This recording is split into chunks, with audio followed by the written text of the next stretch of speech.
Welcome to the Jeff Crilley Show. And now, here's Jeff Crilley. Welcome back to the Jeff Crilley Show.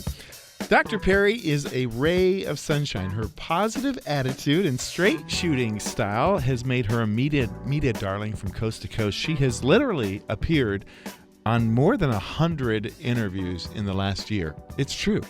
There were mornings, Dr. Pari, welcome to the show. Thanks for having me, Jeff. There were mornings when you would do 15 interviews back to back to back.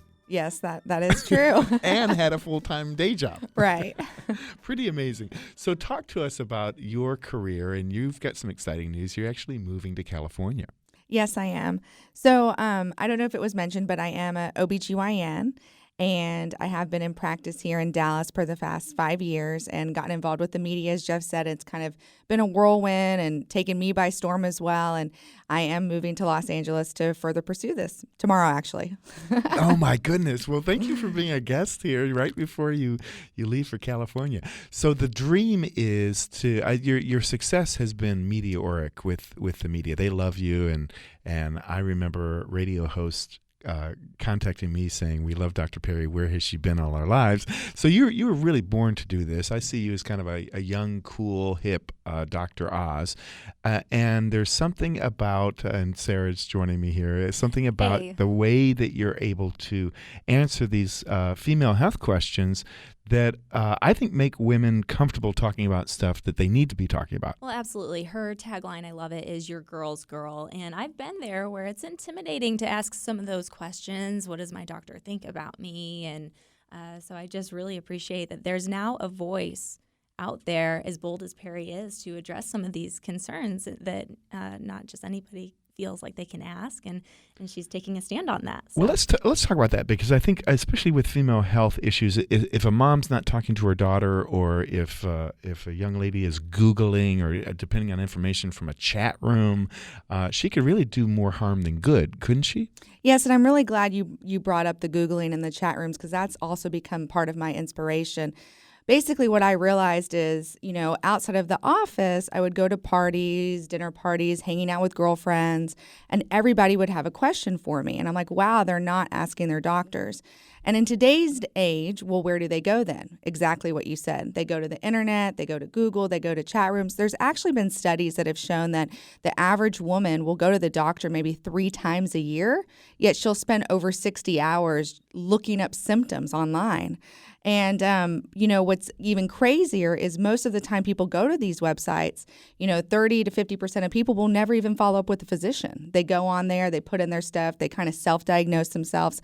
And it's kind of becoming a real problem, I think, for today's society. So what I've wanted to do is kind of get out there and be a voice that you can trust, but also a doctor that's comfortable enough to speak the language of the general public and be on the internet and be on social media. So, kind of fusing those two things. Absolutely. Well, Sarah, go ahead and fire away, because she's here to answer some questions. Absolutely. So with all the latest news on the pill, birth control pill is what I'm referring to, some say it's bad for you. More and more women are trying to go more natural, more organic, and afraid of, unfortunately, chemicals and medications. What is the advice to women that are afraid to get on birth control that you have for them? So I think this is a great question. And yes, in today's age, we are getting much more concerned with chemicals and things that we're putting in our bodies.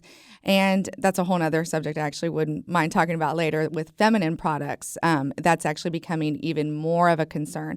But when it comes to the pill, you have to remember these are medications that are being FDA approved. They're going through trials. It's one of the oldest pills that's still on the market in use, and there's a lot of different varieties. Now, does it have side effects? Of course, every medication will have side effects, but it is something that is tried and true. You can rely on it, and it is effective in protecting pregnancy, and it's really just about what works for you. I mean, there are other options. You've just got to talk to your doctor and go through them all. Fantastic answer to that question. So celebrities are bringing up more and more health topics and bringing that awareness, which is great. And I've been watching you with your blog, drpari.com. You can follow her on Facebook and also her website to follow up with Dr. Pari's blog. But address some of those celebrity health issues that they're bringing more attention to that you would like to address. I think, with the celebrities, there's kind of a dichotomy. There's good and there's bad, and I guess that's with everything. Actually, like this past week, Alyssa Milano had come back up in the news. She was on the news earlier this year, and I had written a blog on it about breastfeeding and, images of herself breastfeeding and people saying this is wrong and Instagram having a problem with it. In this regard, I think this is a great thing. I mean, this is a very positive thing. Breastfeeding only helps, and it's great to encourage it. And in that light, celebrities can do a lot of good. Now, on the other end, I don't think that means celebrities are physicians that you should take medical advice from. And that's where, I do think that there needs to be another, voice to listen to, other information that can kind of see that stuff and then say, well, this is a good idea, but I don't know if you should do X, Y, or Z. One of the ones that I had also talked about earlier this year was, Gwyneth Paltrow had gone out talking about steaming her. Can I say vagina? Steaming her vagina. I think you just did. I just did. So I guess with what I'm saying in conclusion is it's good to have celebrities out there talking about these things, but they should always be taken with a grain of salt.